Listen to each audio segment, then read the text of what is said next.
parti, ça y est, Jordi Alba quitte le FC Barcelone. Enfin, une page qui se tourne à Barcelone. Enfin, la reconstruction va pouvoir débuter.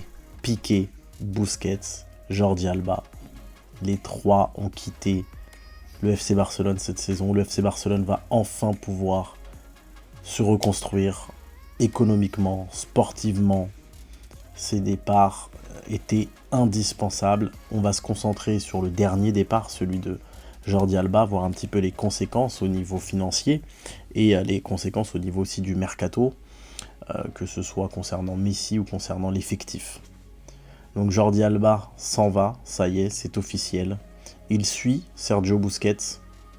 Le club va respirer économiquement, puisqu'on avait quand même un Busquets à plus de 40 millions d'euros par an, avec les salaires différés. On avait un Jordi Alba qui, l'année prochaine, devait gagner 38 millions d'euros, avec les salaires différés. A priori, il part quand même avec son différé de 20 millions, donc il ne pardonne pas.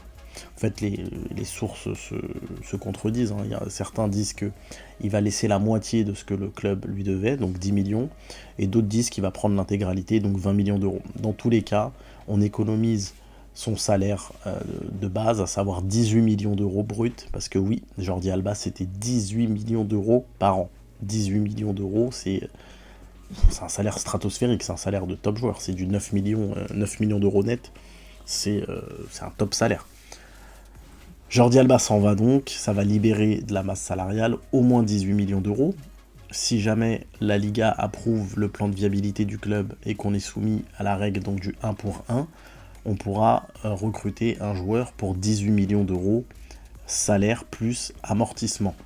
Donc 18 millions d'euros, grosso modo, je rappelle l'amortissement, c'est la valeur du transfert divisée par la durée du contrat. Donc si vous achetez un joueur 50 millions d'euros, ça fait pour 5 ans, ça fait 50 divisé par 5, ça fait 10 millions d'euros. Et s'il a un salaire de 4 millions d'euros, ça fait 8, donc 4 millions d'euros net, ça fait 8 millions bruts. Donc là, vous avez vos 18 millions d'euros. Donc ça permet, le départ de Jordi Alba, de faire une bonne recrue. Ça peut permettre de faire un Gundogan, par exemple. C'est grosso modo ce qui coûterait en termes de masse salariale.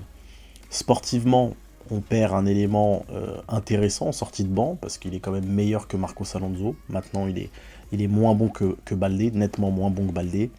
Moi, j'étais favorable à son départ, parce que je pense il faut tourner la page. Voilà, il faut tourner la page. Il reste Sergi Roberto, mais comme le dit le proverbe, les meilleurs partent les premiers, donc forcément, Sergi Roberto va rester un petit peu plus longtemps que les autres. C'est assez fou de se dire qu'il a survécu quand même à Luis Suarez. Il est là depuis Xavi quand même, Sergi Roberto. Il a vu Xavi partir, Iniesta partir, Luis Suarez, Messi, Busquets, Jordi Alba, Piqué. Si on m'avait dit que tous ces mecs-là partiraient avant Sergi Roberto, j'y aurais pas cru, clairement. Je reviens à mon propos de base, pardon. Donc c'était de dire qu'il fallait pour moi tourner la page de ces années de défaite. Puisque voilà, il y avait, que ce soit Busquets, Piqué ou Alba, et même Sergi Roberto, ils représentent nos échecs européens depuis 2015-2016 maintenant. Il est temps de passer à autre chose. Alors je pense que le départ, Xavi a quand même son mérite dedans, parce que il l'a mis sur le banc, donc ça l'a encouragé, on va dire, à partir. Maintenant, la décision d'Alba, moi, elle me semble liée à celle de Busquets et celle de Messi. Plus qu'au sportif. On verra le choix que fera Alba par la suite, mais s'il va en Arabie Saoudite, par exemple, ce qui, je pense, sera le cas, c'est pas pour un choix sportif. Voilà. Quand vous allez en Arabie Saoudite, c'est pas parce que sportivement vous avez envie de jouer. Donc, on verra son choix. En tout cas, merci quand même Xavi, parce qu'il a eu le courage de le mettre sur le banc, même si c'était évidemment logique.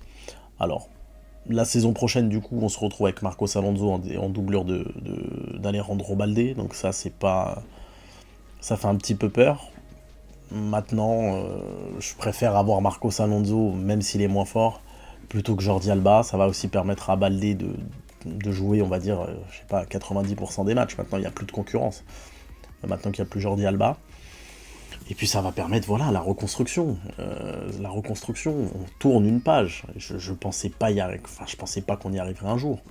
Alors Jordi Alba, il va quand même rester, comme Busquets, comme Piqué, comme comme un très grand nom, comme on peut le dire quand même, comme une légende du FC Barcelone. Parce que de toute façon, au Barça, on a gagné 5 Ligues des Champions.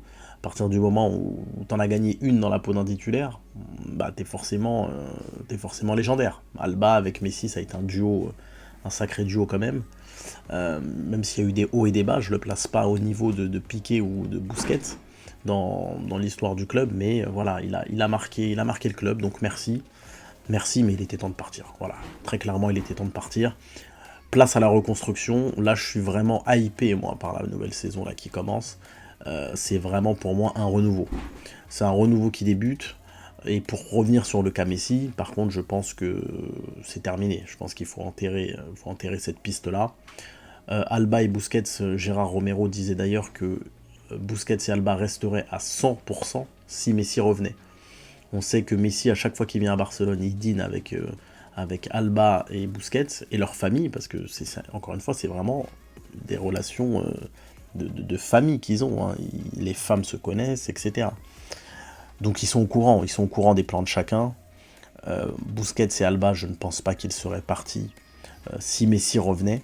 C'est aussi pour ça que je donne pas tout le crédit du départ d'Alba à Xavi, parce que Xavi ne l'a pas non plus poussé dehors. Alors oui, il l'a mis sur le banc, mais si Busquets avait prolongé comme Xavi le voulait, et que Messi était revenu comme Xavi le voulait, ils seraient tous restés au club. En tout cas, c'est mon opinion, on verra à la fin du mercato ce qu'il en sera. En tout cas, j'ai beaucoup de mal à imaginer Messi revenir au FC Barcelone, en sachant que l'année prochaine, on ne joue pas au Camp Nou, on va à Montjuïc, qu'il n'y aura pas ses repères, parce qu'au final, c'est des repères hein, qu'il avait. Quand le FC Barcelone, c'est sa maison, mais votre maison avec personne dedans que de familier, c'est plus réellement votre maison. Sans Busquets, sans Alba, aujourd'hui il revient, il n'y a personne avec qui il a vraiment d'affect. Même si évidemment c'est une légende absolue et qu'il est évidemment chez lui au Barça. Donc moi je ne pense pas qu'il reviendra, je pense qu'il ira à Al-Hilal, donc en Arabie Saoudite. Busquets et Alba étaient obligés de communiquer parce que forcément la fin de saison arrivait, donc il fallait dire au revoir aux supporters, ils étaient obligés. Messi lui est dans une position d'attente parce qu'il veut finir la saison au PSG, je comprends, il n'a pas envie de se faire siffler, au Parc des Princes. De toute façon c'est très rare les joueurs qui annoncent leur départ avant la fin de saison, mais une fois que la saison sera bouclée, à mon avis, voilà, il annoncera qu'il part en Arabie Saoudite et on leur souhaitera une bonne continuation dans la Ligue des Chameaux avec Cristiano Ronaldo. Mais pour le FC Barcelone, là, c'est vraiment une grosse bouffée d'oxygène avec les économies de salaire, avec les nouveaux capitaines aussi, puisque là, c'est Sergi Roberto qui va être maintenant le capitaine. Mais pour moi, c'est hors de question. Hein. Il faut que je compte sur Araujo pour le choper dans le vestiaire et lui arracher le brassard. Il a beau avoir l'expérience, l'ancienneté... il n'a pas la grinta, il n'a pas ce qu'il faut. Pour moi, il faut que ce soit Araujo, le capitaine, ou à la rigueur Ter Stegen. Enfin, en tout cas, voilà, beaucoup de choses à redéfinir. Je suis extrêmement content. Ça m'a vraiment redonné beaucoup d'espoir pour la saison prochaine. Dites-moi dans les commentaires ce que vous pensez, vous, du départ d'Alba, du départ de Piqué, de Busquets. Est-ce que ça vous redonne de l'espoir pour la saison prochaine? Est-ce que vous pensez qu'ils auraient dû rester avec un salaire plus faible? Voilà, dites-moi ce que vous en pensez. On se retrouve bientôt pour une nouvelle vidéo.